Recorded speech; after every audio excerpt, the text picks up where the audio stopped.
Lucy Show. Starring Lucille Ball.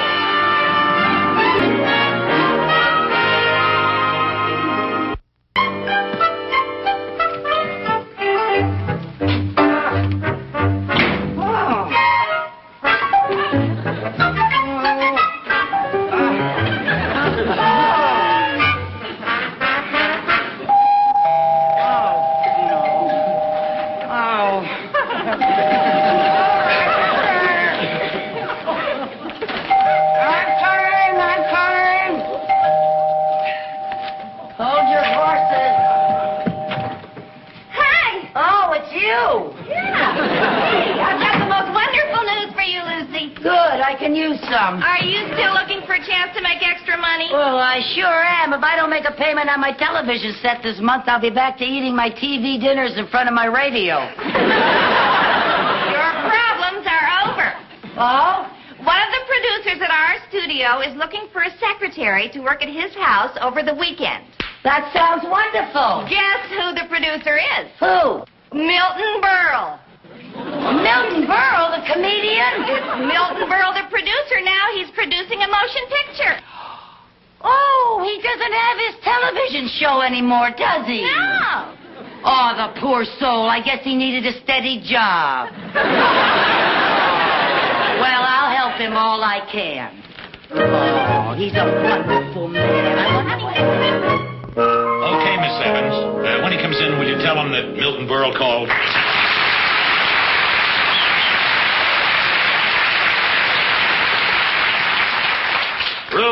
Ruth. Yes, dear.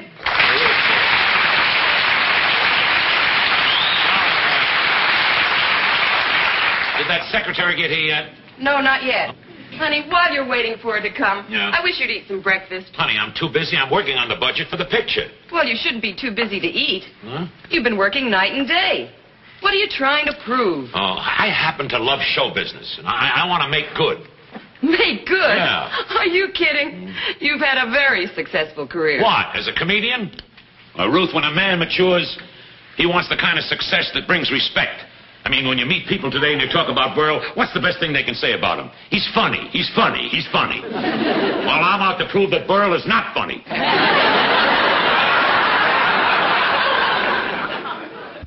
That's not a nice thing to say. I didn't say anything. That's what hurts. You love me too much to say it. Of course I love you. Yeah. That's why I hate to see you working so hard, taking on all this hard work. Oh, Ruth, don't Seems start to it. me you've had enough success in show business to satisfy anyone. Oh. I mean, vaudeville, movies, television, nightclubs.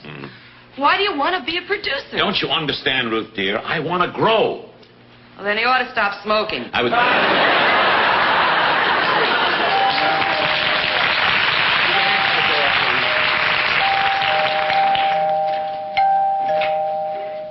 Hello, I'm Mrs. Carmichael. Mr. Berle's been waiting for you.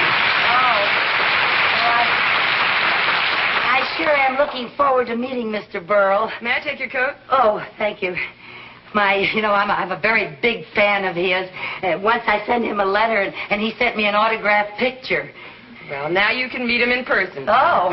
Mrs. Carmichael, this is Mr. Berle.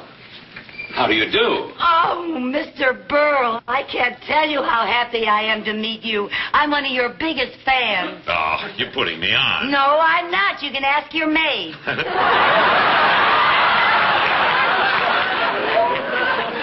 This is Mrs. Berle.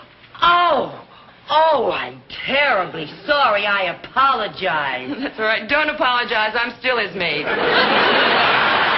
I have some shopping to do. I'll see you later. All right, darling. Goodbye, Mrs. Berle. Don't spend too much money, honey. Come on, we better get to work. Yes. Like a gag I used to do. All play and no work makes no jack. Oh, that's funny. It wasn't that funny. Oh, you're always funny to me, Mr. Berle. Really? You know something? I used to just love when you dressed up as a hillbilly and you wore those funny clothes and you went... You remember that? I used to just die at you. Oh, I remember once you dressed up like a seal. You were wonderful. You went... You thank you very much, but I'd like to get some work done. Oh, Would you yes, sit sir. down here, please? Yes, sir. I just know working with you is going to be a ball. Thank you. Now, when you're ready, I'd like to dictate a letter to my director, Mr. Lou Jackson. Yes, sir. I'm ready, sir. Say, Dear Lou, regarding your letter of the 25th...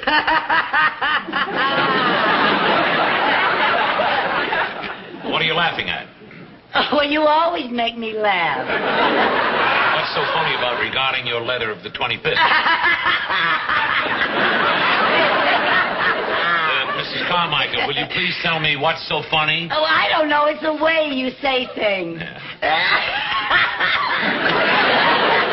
All I said was regarding your letter of the 25th. I know. And you look like a rabbit when you say it.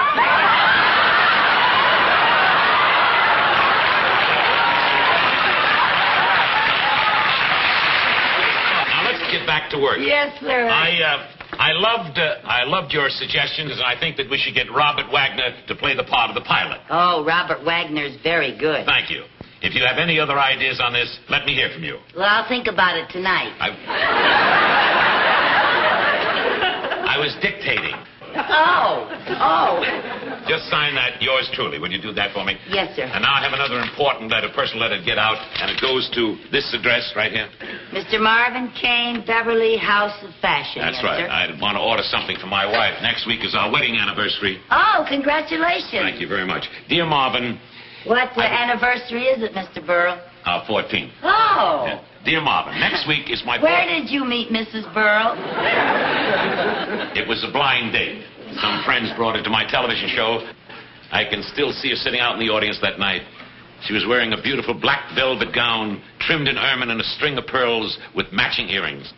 Oh. That was our first date. And by the way, that was our first fight. Your first fight? Yes. Well, what did you fight about? Well, I came out on the stage wearing the same outfit. Oh, my goodness. Well, if you had a fight on your first date, how did you ever get together? Would you really like to know, Miss Carmichael? Oh, I'd love to know. A dozen roses did the trick. Oh, that was sweet. Yes. It was the first time anyone ever sent me flowers. Wrapped in a girdle.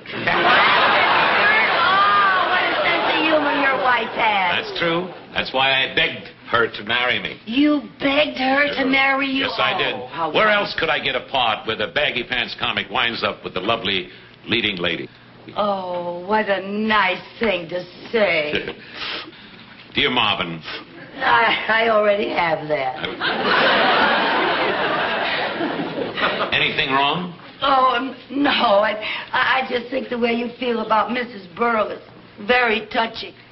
Well, she's my wife. Yeah, I know. But you hear about Hollywood and Hollywood marriages, you know. I've heard that sometimes stars are so involved with themselves that they're just not capable of loving anyone else. That's ridiculous. Look how I love Marvin. I've called him dear 6 times already. Oh, I'm sorry. All right. Dear Marvin, next week is my 14th wedding anniversary, and I would like to order something very special for Ruth. A black velvet gown trimmed in ermine and a nice strand of pearls with matching earrings. Oh, Mr. Berle, what a beautiful thought. Getting the same outfit she wore on her first date with you. Oh, no wonder you have such a great marriage. You're so sweet and so kind and so thoughtful. No, Mrs. Carmichael. Ruth is the one who's sweet and kind, seeing that I eat right, that I don't work too hard, sitting out in the audience and laughing at all my jokes. Believe me, that takes loyalty, real loyalty, especially some of the jokes I told in Kansas City. You know, Miss Carmichael, whenever I'm sick, she brings me hot chicken soup. Oh? And when I have a fever, she brings me frozen chicken soup and puts it on my head. And that's one of the jokes I told in Kansas City. And she laughed?